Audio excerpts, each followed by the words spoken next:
ॐ भद्रं कर्णेभिः शृणुयाम देवाः भद्रं पश्येमाक्षभिर्यजत्राः स्थिरैरङ्गैस्तुष्टुवागुंसस्तनूभिर्व्यसेम देवहितं यदायुः स्वस्ति न इन्द्रो वृद्धस्रवाः स्वस्ति नः पूषा विश्ववेदाः स्वस्ति नस्तारक्षो अरिष्टनेमिः स्वस्ति नो बृहस्पतिर्दधातु ॐ शान्ति शान्ति शान्तिः।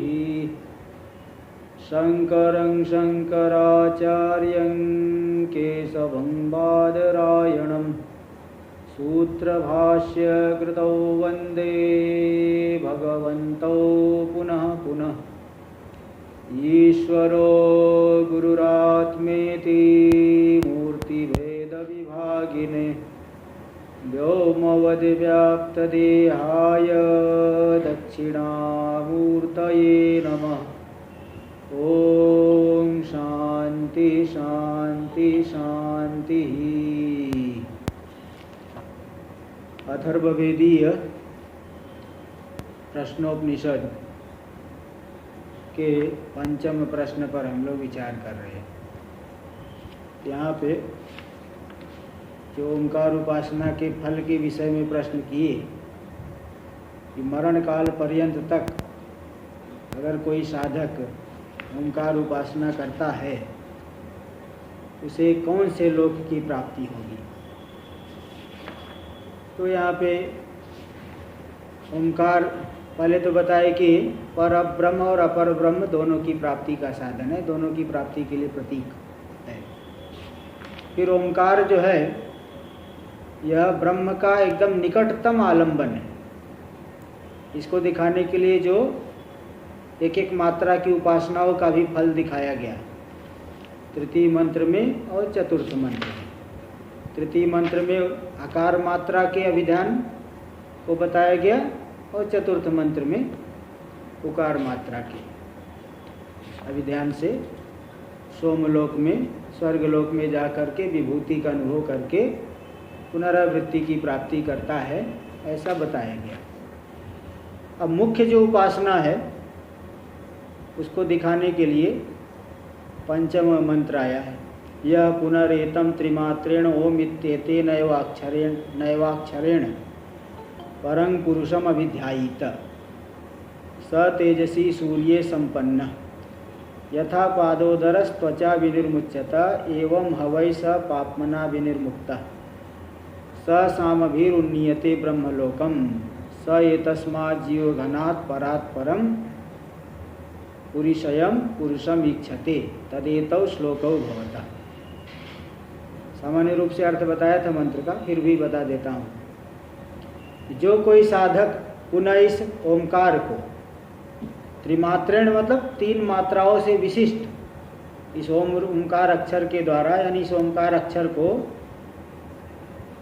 परम पुरुषम अभिध्यायित, परम पुरुष रूप से अभिध्यान करेगा, परम पुरुष दृष्टि से परम पुरुष के साथ अभेद करके, तो सूर्य मंडलांतर्गत पुरुष उसके साथ अभेद करके ध्यान करेगा।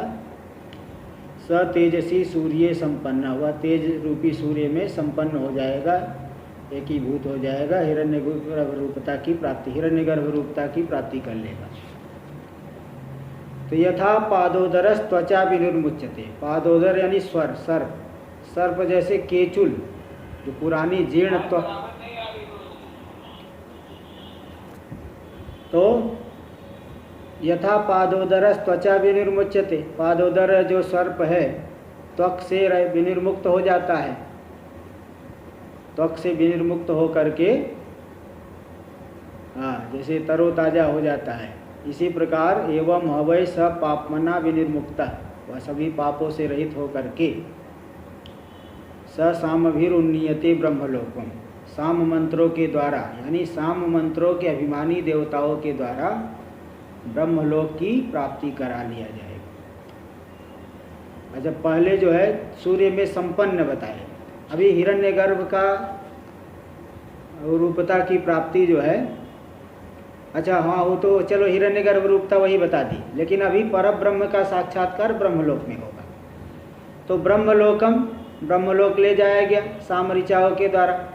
तो इस जीव घनात्, तो ये जो जीवों का घन है समष्टि रूप है हिरण्यगर्भ, जो कि पर है, सभी कार्य वर्ग की अपेक्षा पर है, उससे भी जो पर है, परात् परम, उस पर हिरण्यगर्भ से भी जो पर है पुरुषयम पुरुष, जो निर्विशेष पुरुष है, पुरुषय सभी शरीरों में विद्यमान है, उसका वहाँ दर्शन कर लेता है, साक्षात्कार कर लेता है और फिर वहाँ से मुक्त हो जाएंगे।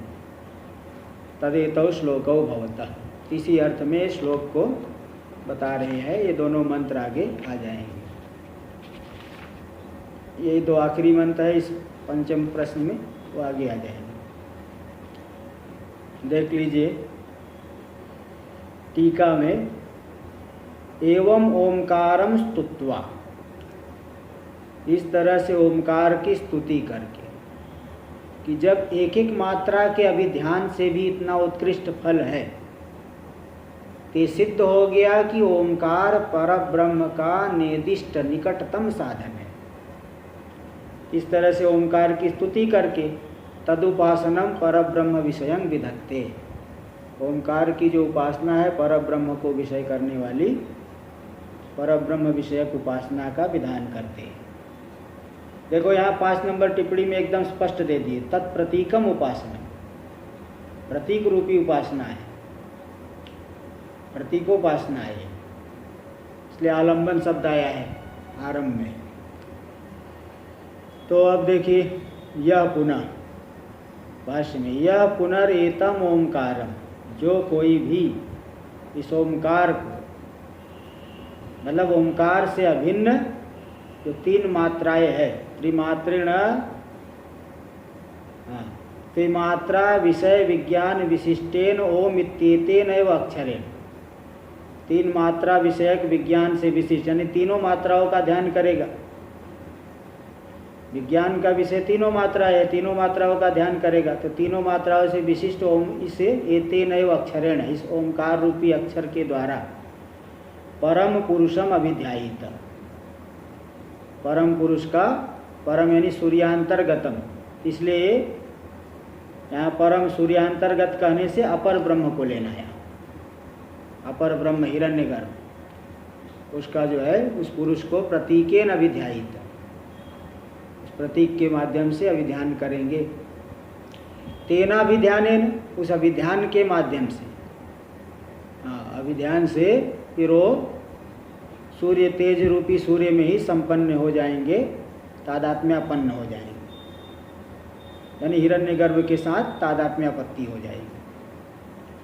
ये देख लीजिए टीका में, अच्छा हाँ टीका में ही पहले देखिए, क्योंकि ये थोड़ा सा यहाँ प्रतीकोपासना को स्पष्ट करने के लिए आगे की पंक्ति है कॉमा करके जो दे रहे हैं, पहले टीका में देखिए। तो विज्ञान विशिष्टेन ओंकार ओम अक्षरेण, तो विज्ञान विशिष्टेन का अर्थ किए है विज्ञान विषयी कृतेन इत्यर्थ, विज्ञान का जो विषय बनाया गया जिसका हमने ध्यान करेंगे, यानी इत्यर्थ, यानी मात्रा त्रयात्मना ज्ञातेन इति यावत, 3 मात्राओं से, मात्रा रूप से जिसको हम चिंतन कर रहे हैं, जिसकी उपासना कर रहे हैं, एक एक मात्रा नहीं ले रहे यहाँ पे, तो 3 मात्रा रूप से जो ज्ञात है इति यावत।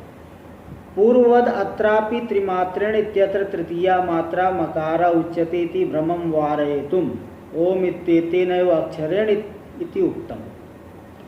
देखो पूर्व में जो आया था, पूर्व में क्या हुआ कि पहले तृतीय मंत्र के द्वारा आकार मात्रा की उपासना बताई,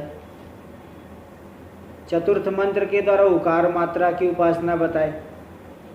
अब इस पंचम मंत्र के द्वारा केवल मकार मात्रा की उपासना, तृतीय मात्रा मकार की उपासना बताई जा रही है। ऐसी किसी को भ्रांति हो सकती है, इसलिए इस भ्रांति का निर्मूलन करने के लिए पहले ही मंत्र में दे दिया गया त्रिमात्रेण इति ओम इत्येतेन एव अक्षरेण। त्रिमात्र यानी तीनों मात्राओं से विशिष्ट ऐसा कहने के लिए ओम इत्येतेन अक्षरेण, ओम जो अक्षर है जो कि तीनों मात्राओं वाला है, उसी 3 मात्राओं से विशिष्ट ओमकार अक्षर का जो है यानी तीनों मात्राओं का ध्यान करेगा। इसलिए उस भ्रांति को हटाने के लिए ओम इत्येतेनैव अक्षरेण इत्युक्तम, अक्षरेण ऐसा दे दिया। ओम यही इस अक्षर के का ध्यान करता है, अक्षर के द्वारा ध्यान करता है, मतलब अक्षर का ध्यान करता है, ऐसा अर्थ निकलेगा। ये आगे स्पष्ट कर देंगे। पूर्वत्र तत्तन्मात्रा प्रधान ओंकारे उच्यते इति मते। देखो पूर्व में कल परसों की टीका में आ गई थी, कल कहाँ, कल की टीका में आ गई थी कि कुछ वादी लोग कहते हैं, कुछ विद्वान लोग कहते हैं कि जो पहले आकार की उपासना बताए, मतलब आकार की प्रधानता वाले ओमकार की उपासना बताए, और फिर चतुर्थ मंत्र में उकार की प्रधानता वाले ओमकार की उपासना बताए, ऐसा वो व्याख्या किए थे। तो बोले और यहाँ पे अगर मकार की प्रधानता वाले,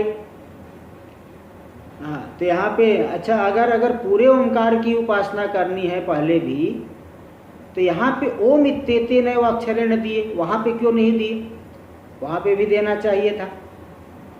अगर पूरे ओमकार की उपासना आकार की प्रधानता वाले ओमकार की, उकार की प्रधानता वाले ओमकार की, तो पहले भी ओम इत्येतेन एव अक्षरेण ऐसा देना चाहिए था। यहाँ पे ही क्यों दिए है? इसलिए वो मत जो था कि आकार की प्रधानता वाला ओमकार, उकार की प्रधानता वाला ओमकार, वो मत ठीक नहीं है। देखो वही पे तो पूर्वत्र तत्तन मात्रा प्रधान ओंकार उच्यते इति मते, ऐसा जो मत है उस मत में इह व इदं विशेषणम अनुपन्नम, यहाँ पे विशेषण देना युक्ति संगत नहीं है, क्योंकि सब जगह ओंकार की उपासना है तो एतेन एव अक्षरेण यहाँ अलग से देने की क्या आवश्यकता है?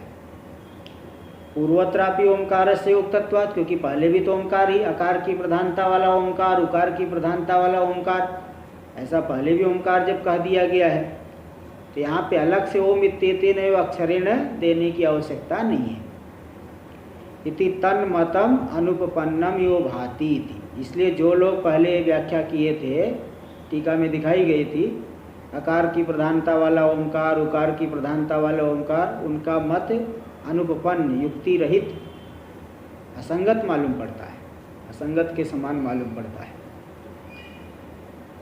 त्रिमात्रेण इति तृतीया श्रवणात्, यहाँ त्रिमात्रेण ओम इत्येतेन एव अक्षरेण, यहाँ तृतीया विभक्ति सुनी गई है, श्रुति में आई है तृतीया विभक्ति। इसलिए ओमकारो न प्रतीकम, ओमकार प्रतीक नहीं बल्कि वाचक रूप से, ओमकार वाचक है, ईश्वर वाच्य है, इस रूप से ध्यान हो जाएगा।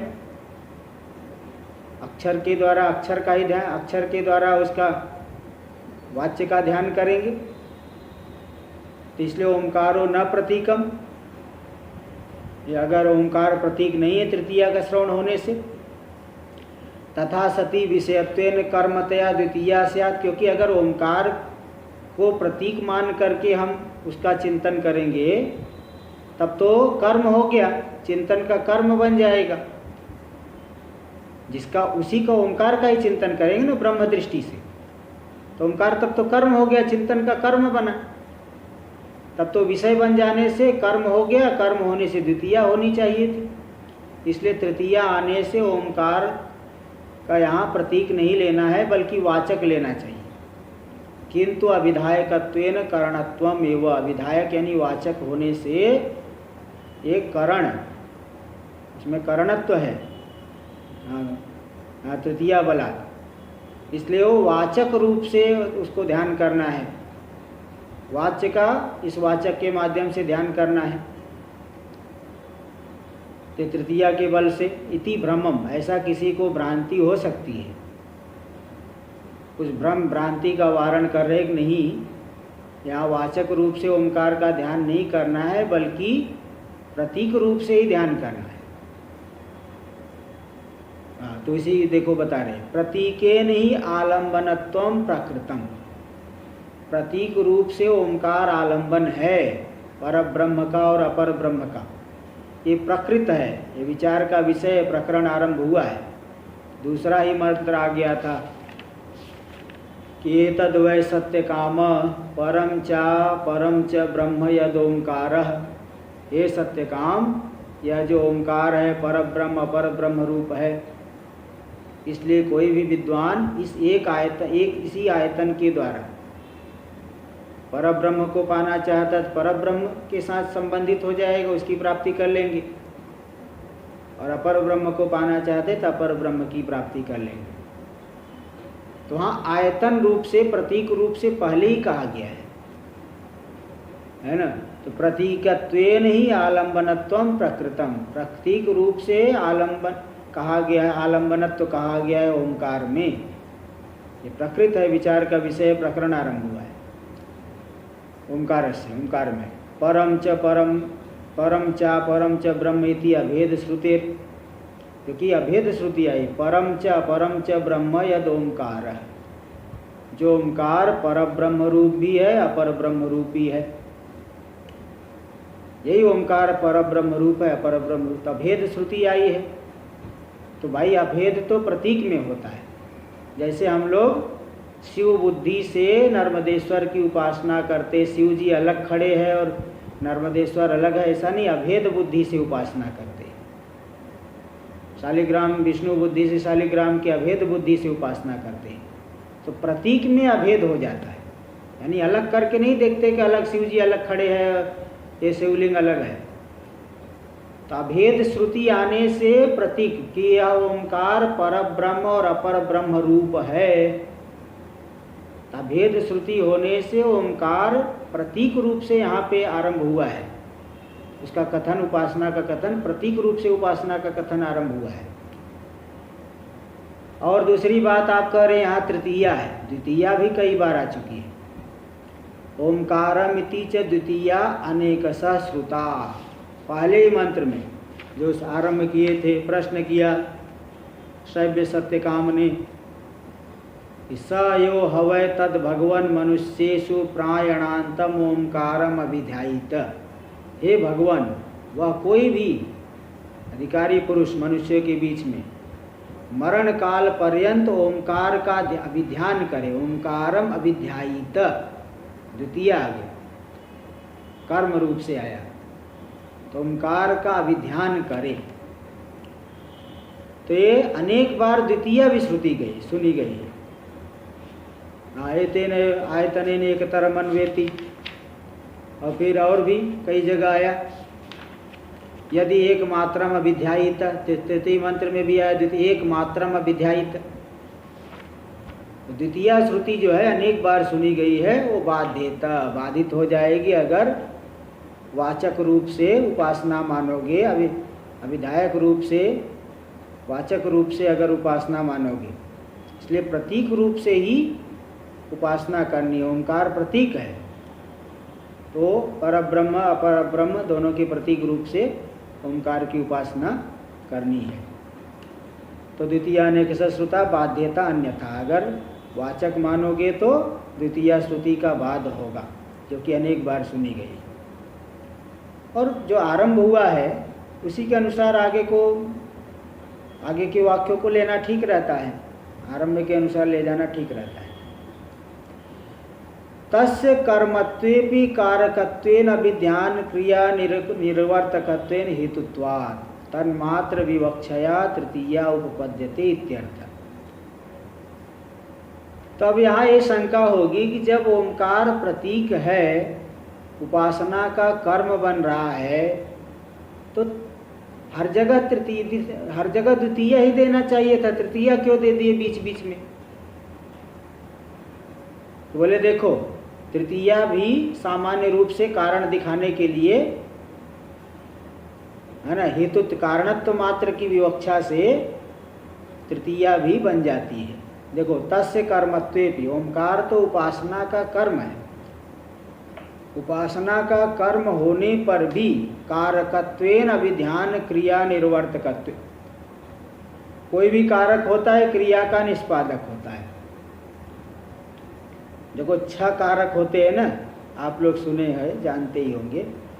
कर्ता कारक, कर्म कारक, करण कारक, संप्रदान कारक, अपादान कारक, अधिकरण कारक।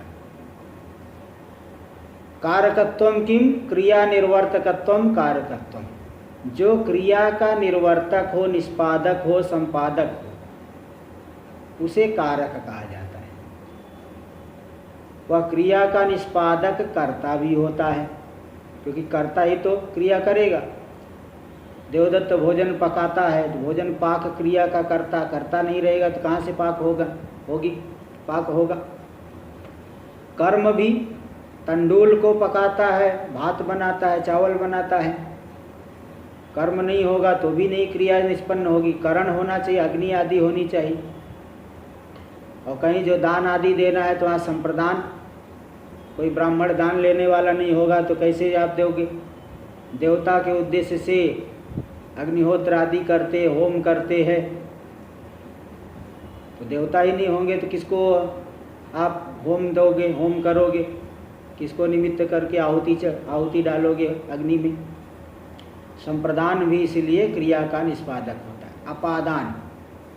अपादान से भी कहीं से संबंध विश्लेष होता है, वहाँ से आ रहा है तो वहाँ पे अवधि वहाँ से जो है आ रहा है तो अपादान, वहाँ अपादान भी एक तरह से क्रिया के निष्पादक में गिन लिया जाएगा। और अधिकरण, भोजन बना रहे तो किसी न किसी पात्र में बनाओगे, तो जो क्रिया के निष्पादक हो येन केन प्रकारेण वो कारक माने जाते हैं। ये संबंध को कारक नहीं मानते, संबंध को कारक, संबंध को कारक। संबंध को कौन कारक कह रहा है? संबंध कारक कहाँ होता है? संबंध मतलब क्रिया का जो जनक हो। मेरी पुस्तक, यहाँ कौन सी क्रिया हो रही है? क्रिया कहाँ निष्पन्न हो रही है? मेरी पुस्तक, यहाँ कोई क्रिया हो रही है क्या? आपका लड़का, कोई क्रिया हो रही वहाँ? संबंध केवल, वहाँ कोई क्रिया नहीं। 6 कारक है। चलिए देखिए आगे। तो अब देखिए आगे, तो तस्य कर्मत्वेपि, वो जो है ओंकार अभिध्यान का कर्म है तो भी, वह ओंकार अभिध्यान का कर्म है तो भी कारकत्वेन, तो भी कारक है कि नहीं? कर्म भी तो कारक है, इसलिए कारकत्वेन अभिध्यान क्रिया निर्वर्तकत्वेन हेतुत्वात्। कारक होने की वजह से अभिध्यान क्रिया का निष्पादक है। ध्यान करना है तो किसी का ध्यान करोगे, ध्यान का कोई न कोई कर्म बनेगा। बिना कर्म के ध्यान किसका? जैसे देवता का ध्यान करे, ध्यान के कर्म हो गए देवता। तो ओंकार जो है कर्म होने से वह कारक हो गया। कारक होने की वजह से अभिध्यान क्रिया का निर्वर्तक है, इसलिए वह भी हेतु बना। कर्म होने पर भी हेतु बन गया, इसलिए तन्मात्र विवक्षया तृतीया उपपद्यते। हेतुत्व मात्र की विवक्षा से, केवल कारण है, ये न केन कारण तो बन रहा है, क्रिया का निष्पादक है तो भी हेतु बन रहा है। तो उस हेतुत्व मात्र की विवक्षा से तृतीया, भाई कारण अर्थ में तृतीया आती है, पंचमी भी आती है। कारण दिखाने के लिए, कारणता दिखाने के लिए तृतीया और पंचमी आती है। तो एक कर्म होने पर भी क्रिया का निष्पादक है, इसलिए क्रिया के प्रति हेतु बन गया। उस हेतुत्व मात्र को दिखाने के लिए तृतीया बीच बीच में आ गई, कोई गलत नहीं है, भले वो उपासना का कर्म है। तो मुख्य तो कर्म अर्थ लेना है, हेतुत्व दिखाने के लिए बीच बीच में तृतीया आ जाने से कोई विरोध नहीं है। हाँ, ये स्पष्ट कर दिए, देखो एकदम टीका में एकदम बढ़िया स्पष्ट कर दिए। एवं व्याख्याने हेतु माह, इस तरह से व्याख्यान जो कर रहे हैं उसमें हेतु भी दिखा दिए कि प्रतीकत्वेन, वह प्रतीक होने से आलंबन, प्रतीक रूप से आलंबनत्व ओंकार में प्रकृत है, विचार के विषय रूप से आरंभ हुआ है। आरंभ में ही बताया गया प्रतीक रूप से वह आलंबन है। और दूसरी बात क्या है, प्रतीक के साथ अभेद होता है, जैसे शालिग्राम का विष्णु के साथ और शिव जी का नर्मदेश्वर के साथ। अभेद श्रुति भी आई है, इसलिए प्रतीक मानना ही ठीक है। इसलिए ठीक है। एवं व्याख्याने हेतु माए दिखा दिए प्रतीकत्वेन ही आलम्बनत्व प्रकृतम, ये बात बता दी। और अभेद श्रुते है, अभेद श्रुति भी आई है, इसको भी देखो स्पष्टीकरण कर रहे। प्रतीकत्व ही अधिष्ठान अध्यस्य मानयोस तादात्म्यारोपाद, प्रतीक मानने पर ही अधिष्ठान और अध्यस्य मान में का तादात्म्य आरोप होता है। नर्मदेश्वर जैसे प्रतीक है तो नर्मदेश्वर रूपी अधिष्ठान में शिव जी का शिव बुद्धि का आरोप करके उपासना करना है। तो प्रतीक में अधिष्ठान और अध्यस्यमान, अधिष्ठान यानी जो हमारे सामने है, दिख रहा है, और जिसका हम जिस दृष्टि करके उपासना करेंगे उसको कहेंगे अध्यस्यमान। और जिसमें अध्यास कर रहे, आरोप कर रहे, हो गया अधिष्ठान। अधिष्ठान हो गए नर्मदेश्वर, अध्यस्यमान हो गए शिव जी। तो प्रतीक में अधिष्ठान और जो आरोपित हो रहे दोनों के तादात्म्य का आरोप होता है। इसलिए अभेद श्रवणम, अभेद कहेंगे देखो यही शिव जी है, ये नर्मदेश्वर ही शिव है। अभेद श्रवण अभेद कहा जाता है, यहाँ भी अभेद का श्रवण हुआ है। परम च अपरम च ब्रह्म यद ओंकार, ते जो अभेद श्रवण हुआ है प्रतीक मानने पर ही उपपन्न है, उपपद्यते युक्ति संगत है, क्योंकि प्रतीक में ही अधिष्ठान और अध्यस्य मान के तादात्म्य का आरोप होता है। इसलिए यहाँ प्रतीक मानना ही ठीक है। करणत्वे तु न तदुपपद्यते, अगर करण मानोगे ओंकार को तो अधिष्ठान और अध्यस्य मान के तादात्म्य का आरोप ये जो किया गया है, तादात्म्य का अभेद श्रवण जो किया गया है वो बन नहीं पाएगा। अभेद श्रवण परब्रह्म, क्योंकि वो वाचक हो गए और वो वाच्य हो गए। वाचक और वाच्य में अभेद श्रवण नहीं, वाचक तो शब्द होता है, वाच्य अर्थ होता है। अभेद ऐसा नहीं कहते भाई, घट शब्द और घट अर्थ दोनों में अभेद कहाँ, अभेद थोड़ी कहेंगे। हाँ, शब्द के द्वारा शक्ति वृत्ति से अर्थ का भान होता है, तो वहाँ पे अभेद नहीं कहते। करणत्वे तु न तदुपपद्यते, करण मानने पर तो ये अभेद श्रवण संभव नहीं बनेगा। और एक हेतु देख, द्वितीया भी अनेक बार सुनी गया, अनेक बार द्वितीया आई है। तृतीया ही नहीं, द्वितीया भी बार बार आई है, तृतीया भी 1-2 बार आई है। कहाँ आई? ओंकारम अभिध्यायित, जो प्रश्न पूछेगा मरण पर्यंत ओंकार का विध्यान करे। और तीसरे मंत्र में आ गया स यदि एक मात्रम विध्यायित इति द्विबारं श्रुता, 2 बार द्वितीया सुनी गई। अन्यथा इत्यस्य बाध्यता इत्यनेन अन्वय, ये जो द्वितीया सुनी गई 2 बार, अगर ये वाचक मानोगे, अभिधायक वाचक रूप से उपासना मानोगे, तब तो ये द्वितीया का श्रवण बाधित हो जाएगा। अन्यथा का अन्वय बाध्यता के साथ, बाध्यता अन्यथा बाध्यता। अथ यदि द्विमात्रेण यह पुनरेतम त्रिमात्रेण इति तृतीया भी द्विबारं श्रुता। पूर्व पक्षी क्या कह रहा है कि आप कह रहे द्वितीया 2 बार सुनी गई है, इसलिए प्रतीक मानना चाहिए, लेकिन तृतीया भी तो 2 बार आई है। अभी आया देखो त्रिमात्रेण, और फिर पहले भी आया है द्विमात्रेण, इसके पहले चतुर्थ मंत्र में द्विमात्रेण आया है, तो 2 बार जो है तृतीया भी तो आई है। अथ यदि द्विमात्रेण यह पुनरेतम त्रिमात्रेण इति तृतीया भी द्विबारं श्रुता, 2 बार सुनी गई है।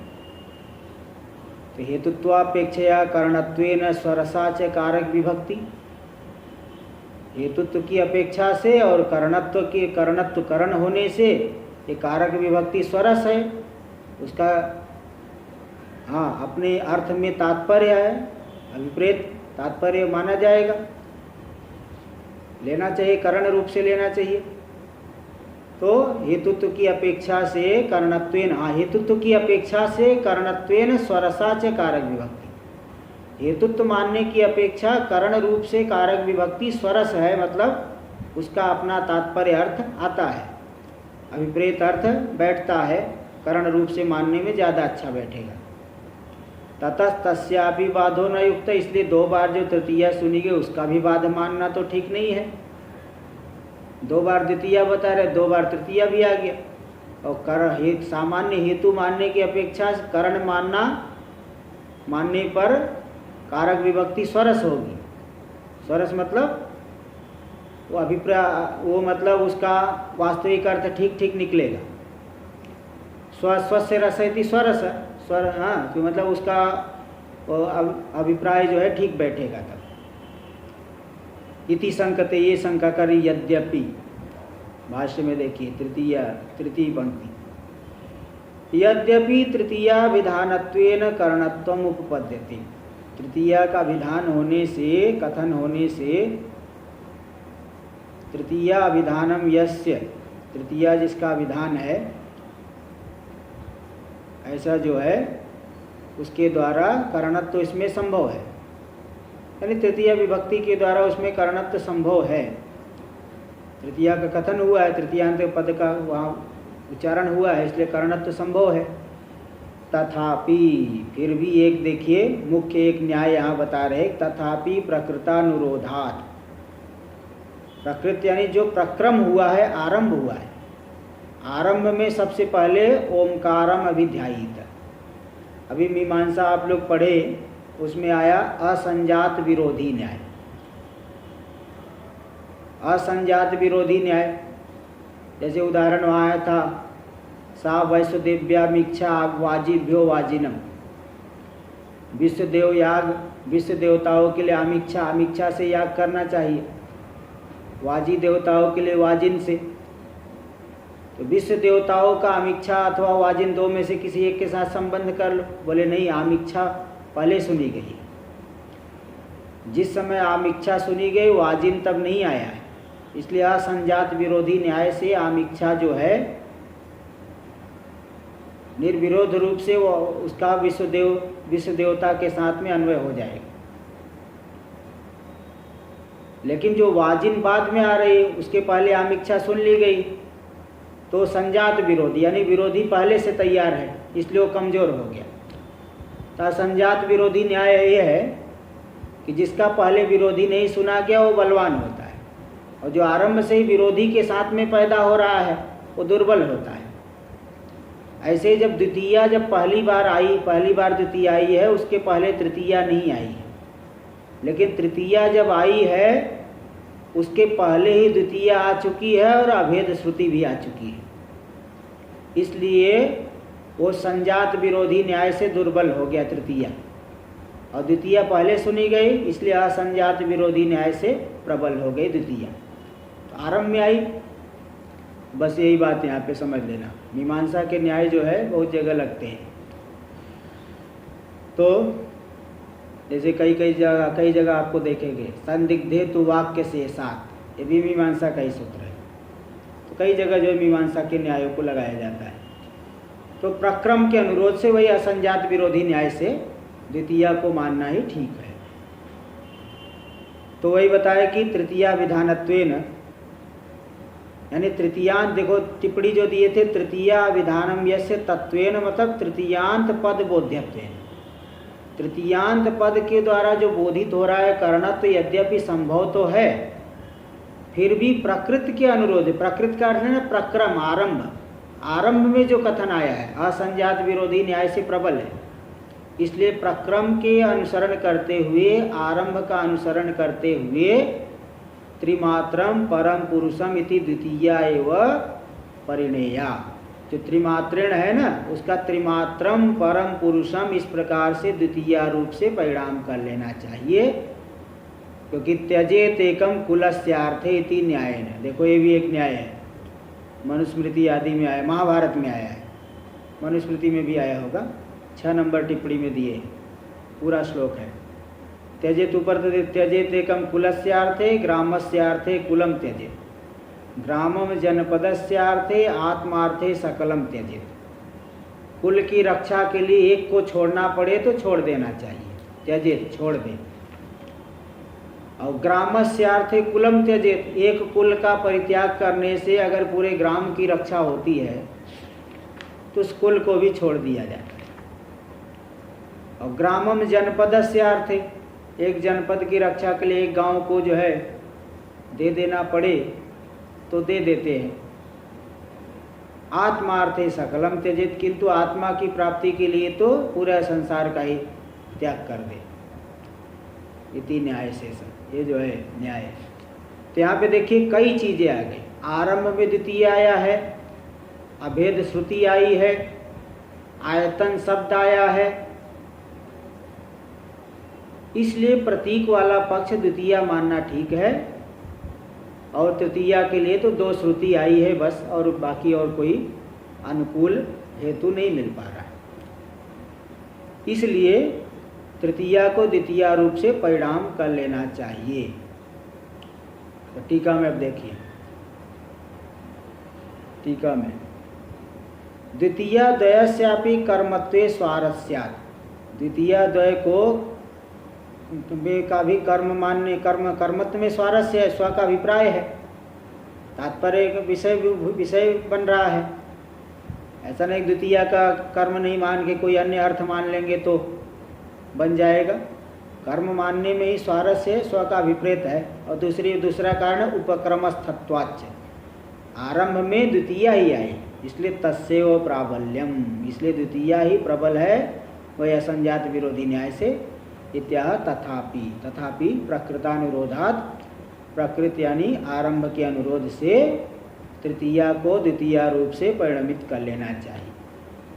प्रकृति का अर्थ है, प्रकृति का अर्थ है प्रक्रमानुरोधात्, प्रक्रम ने आरंभ, आरंभ का अनुसरण करते हुए ये तृतीया को द्वितीय रूप से परिणत कर लेना चाहिए। और त्यजेत के लिए इसके लिए भी यहाँ थोड़ा टीका में दिए, किंच द्वितीय द्वय मुक्ता, द्वितीय 2 है, 2 बार द्वितीय आई, ओमकार में विध्यायित, अकार में विध्यायित, ऐसा 2 बार आ गया द्वितीय। एक मात्रा में विध्यायित 2 बार है। और उक्ता अभेद श्रुति भी कह दिए, परम च अपरम च ब्रह्म यदोमकार, और एतेनैव आयतनेन एकतरम अन्वेति, आयतनेनैव अन्वेति इति आलंबन वाची आयतन श्रुति द्वयम, 2 बार देखो, इसी आलंबन के द्वारा परब्रह्म अथवा अपर ब्रह्म के साथ संबंधित हो जाता है। फिर दोबारा आयतनेनैव अन्वेति, इसी आयतन से ही वह अन्वित होता है, ऐसा 2 बार आ गया आयतनेनैव। इस तरह से 2 बार आयतन श्रुति आई है, आलंबन वाचक आयतन श्रुति है, यानी प्रतीक वाचक है, ये भी हो गया। इति आलंबन वाची आयतन श्रुति द्वयम, आलंबन प्रतीक का वाचक 2 आयतन श्रुति भी 2 बार आई।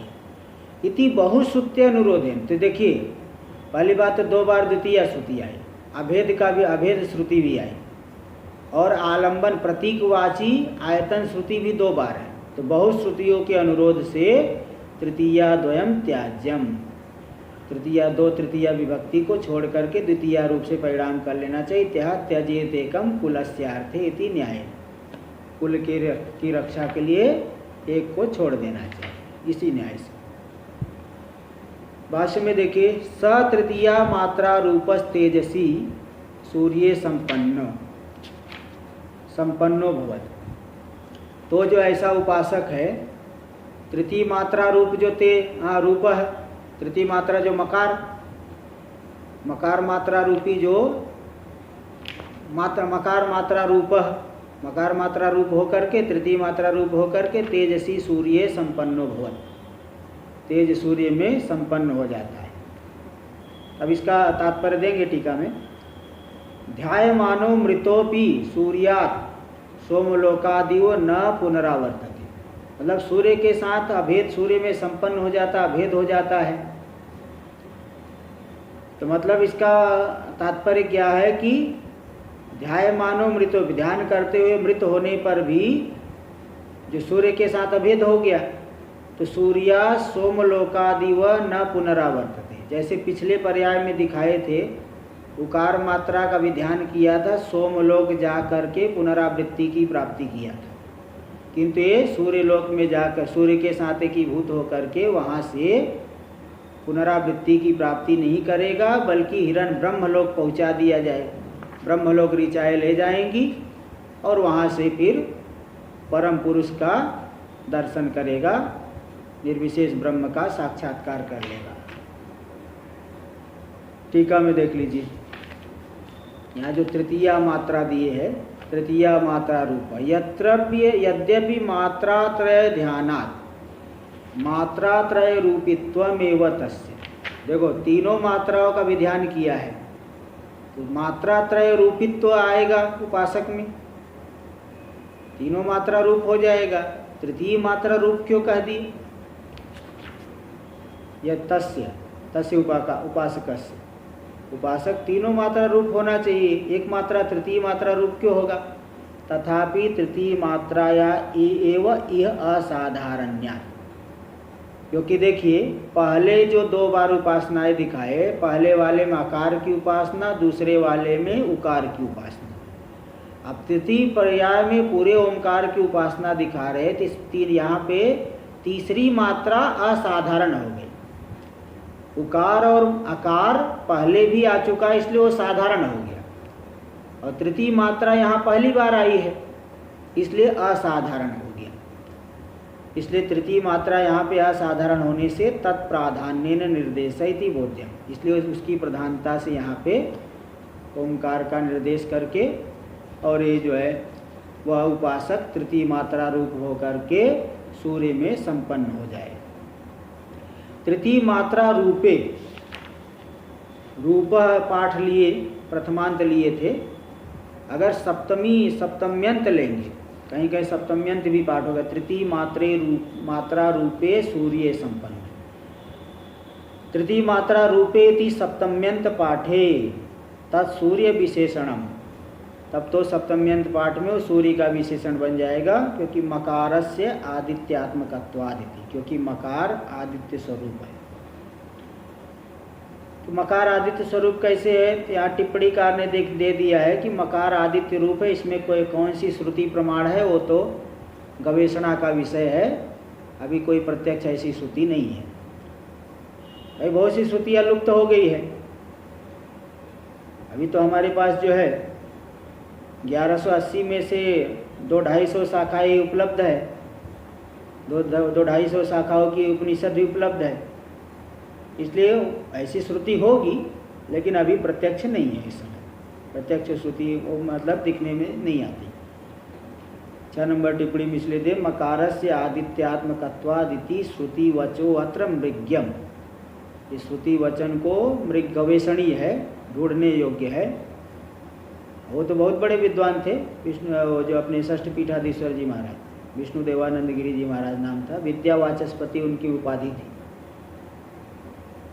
वो पढ़ते समय ही इतना पढ़ते थे, सरस्वती की ऐसी कृपा, वो बताते थे कि जब सिद्धांत कौमुदी का विचार करने लगते थे तो विचार करते करते रात बीत जाती थी, सुबह जो है चिड़िया चाँव चाँव करने लगती थी, तब उन्हें ध्यान में आता था कि सुबह हो गई।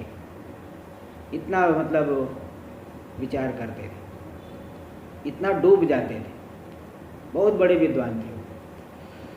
इसलिए अब उनको नहीं सामने, उसको नहीं मालूम पड़ रहा है तो हम लोगों को कहाँ से मालूम पड़ेगा, इसलिए वो श्रुति वचन है लेकिन सामने तो नहीं है। देखिए आगे भाष्य में देखिए, तो किंतु सूर्य संपन्न मात्र, वह पुनरावृत्ति की प्राप्ति नहीं करे, किंतु सूर्य में संपन्न मात्र होकर के ही पाप से विनिर्मुक्त होकर के फिर वो ऋचाएँ उन्हें ब्रह्मलोक में ले जाएंगे।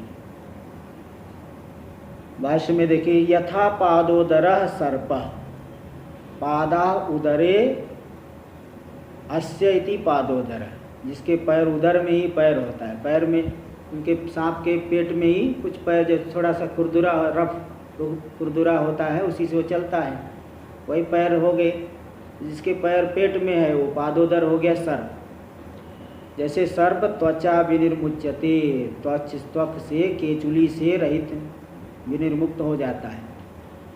जीर्ण त्वक विनिर्मुक्तः स पुनर्नवो भवति, जीर्ण केचुली से विनिर्मुक्त होकर के नवीन हो जाता है।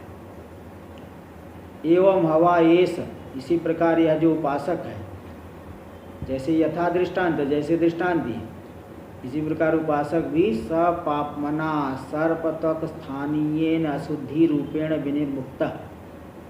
सर्प की केचुली स्थानीय जो अशुद्धि रूपी है पाप, पाप से ही जीव समझ लो लिपटा हुआ है। जैसे सांप की जो है पुरानी त्वचा लिपटी हुई है शरीर में, इसी प्रकार जीव भी पाप से लिपटा हुआ है। उससे जो है उपासना के बल से अशुद्धि, उस पाप से विनिर्मुक्त होकर के साम भी ही तृतीया मात्रा रूप ही, तृतीया मात्रा रूपी जो तृतीया मात्रा मकार मात्रा सामवेद रूप है, तो साम मंत्रों के द्वारा, साम मंत्र के अभिमानी देवताओं के द्वारा ऊर्ध्वम उन्नीयते ब्रह्मलोकम, तो सूर्य के साथ अभेद को प्राप्त कर लिया है, वह साम ऋचाओं के द्वारा ब्रह्मलोक ले जाया जाएगा। हिरण्यगर्भ से ब्रह्मलोकम सत्याख्यम, सत्यलोक की प्राप्ति करा दिया जाएगी और वहाँ पे फिर वो पर ब्रह्म का साक्षात्कार कर लेगा। ये सब बातें आएंगी, इसका विचार अगले पाठ में होगा, जो कि परसों होगा। कल तो अष्टमी का अध्याय है, परसों होगा। ओम भद्रं कर्णेभिः शृणुयाम देवाः, भद्रं पश्येमाक्षभिर्यजत्राः, स्थिरैरङ्गैस्तुष्टुवागुंसस्तनूभिर्व्यसेम देवहितं यदायुः। स्वस्ति न इन्द्रो वृद्धश्रवाः, स्वस्ति नः पूषा विश्ववेदाः, स्वस्ति नस्तारक्षो अरिष्टनेमिः, स्वस्ति नो बृहस्पतिर्दधातु। ओम शांति शांति शांति। शंकरं शंकराचार्यं केशवं बादरायणं सूत्रभाष्य कृतौ वंदे भगवन्तौ पुनः पुनः। ईश्वरो गुरुरात्मेति मूर्तिभेदविभागिने व्योमवद्व्याप्तदेहाय दक्षिणामूर्तये नमः। ओम शांति शांति शांति।